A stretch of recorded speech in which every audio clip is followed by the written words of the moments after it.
Periodista Andrés Aguayo, él es periodista mexicano allá en Europa. Andrés, ¿cómo estás? Muy buenas noches. Buenas noches, Olivia. Un gusto saludarte a ti y a tu auditorio. Andrés, pues platícanos un poco cuáles han sido las reacciones allá en Europa a partir del triunfo muy importante, muy relevante de Macron en Francia y cuál es el panorama que se abre para la región y yo diría que también para el mundo. Bueno, la verdad que ha sido una elección atípica y yo creo que hace 9 años después de la quiebra de Lehman Brothers, si alguien te decía en 9 años el próximo presidente francés va a ser un banquero que no es de ninguno de los dos partidos prioritarios o principales en Francia, pues te habrían dicho que estabas totalmente loco. Ha sido una elección sin estos dos grandes partidos. Macron gana con un partido que funda hace un año, sin mucha experiencia, es el presidente más joven en la historia de Francia, y su victoria abre muchísimas incógnitas de cara no solo a Francia, sino a Europa y al resto del mundo, como bien decías. La primera es probablemente cómo va a gobernar.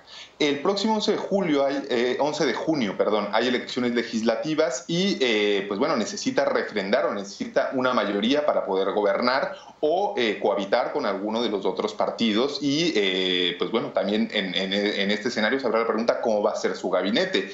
El gabinete que ha perfilado de momento dice que va a ser gente de la izquierda, del centro y de la derecha, que algunos con experiencia, pero pues bueno, es una incógnita cómo va a formar esta amalgama y después cómo va a funcionar a la hora de gobernar.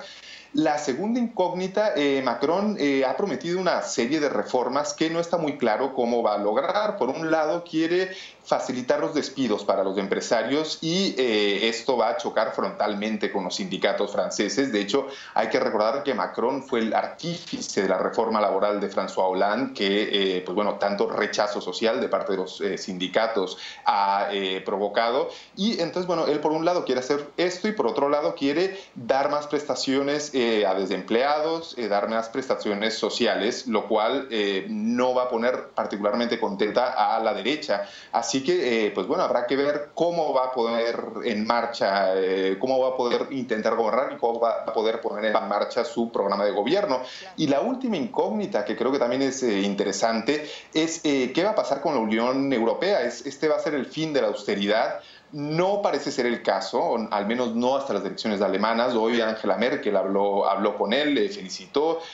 Su portavoz dijo que está comprometida con su compromiso de reducir el desempleo, pero no va a haber ningún cambio sustancial en la política de Alemania, al menos hasta sus elecciones de septiembre-octubre de este año. Y pues bueno, esto es importante porque el malestar que provocó el fenómeno Le Pen y el malestar que ha provocado este auge de la extrema derecha en Europa, no exclusivamente en Europa, pero sobre todo en Europa, sigue estando ahí. La crisis económica, pues bueno, seguimos en esa crisis económica. La única receta que hay de la Unión Europea es más austeridad y esto, pues bueno, creo que está alentando estos movimientos como el de Le Pen. La crisis migratoria sigue ahí y tampoco se va a ir, y la crisis de seguridad también está muy presente. En Francia son 200 y pico de personas que han muerto en atentados dentro de Francia y esta tendencia no tiene visos de reducirse en un futuro cercano. Y pues bueno, también es inquietante el auge de esta extrema derecha en muchos países de Europa. De hecho, en casi todos rondan el 20 o el 30% de intención de voto. En Hungría y en Polonia ya están gobernando y pues bueno, Marine Le Pen rebasó el tope de 20% en la primera vuelta, sacó 21.3% y en la segunda vuelta sacó un 34%. Esto duplicó el resultado que su padre obtuvo en el 2002 contra Chirac pues bueno, en un periodo de 15 años, pues pasar de un 17% en la segunda vuelta a un 34% es un crecimiento muy notable y si no cambian las condiciones económicas de seguridad y migratorias, es factible que pues el fenómeno Le Pen o el fenómeno de la extrema derecha en Europa siga creciendo en los próximos años. Así es, Andrés. Marine Le Pen fue derrotada, por supuesto, pero también celebró el fortalecimiento de su partido. En realidad también le fue bien, digamos, a la fuerza política que ella representa con estas ideas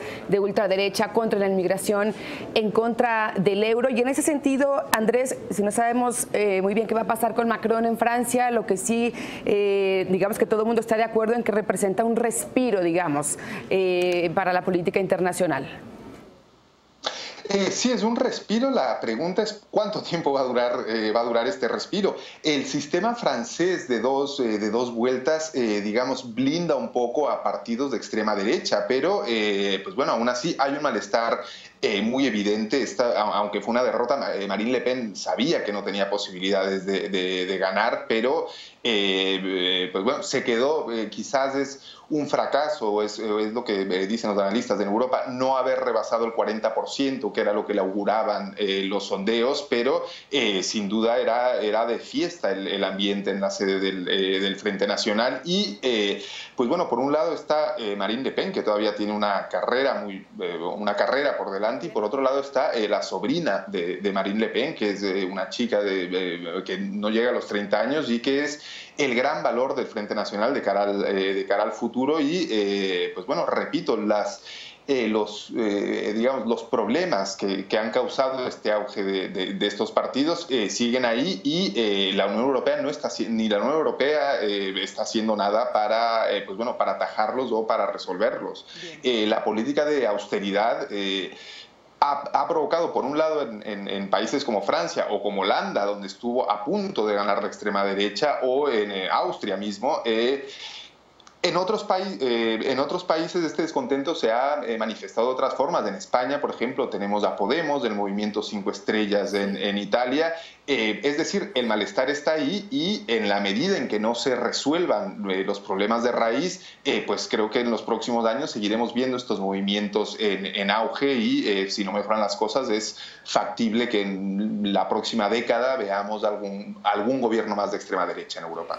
Pues Andrés Aguayo, muchas gracias por esta comunicación. Andrés Aguayo es periodista independiente allá en Europa. Gracias, Andrés. Buenos días ya para ti. Gracias a ti y buenas noches. Hasta luego.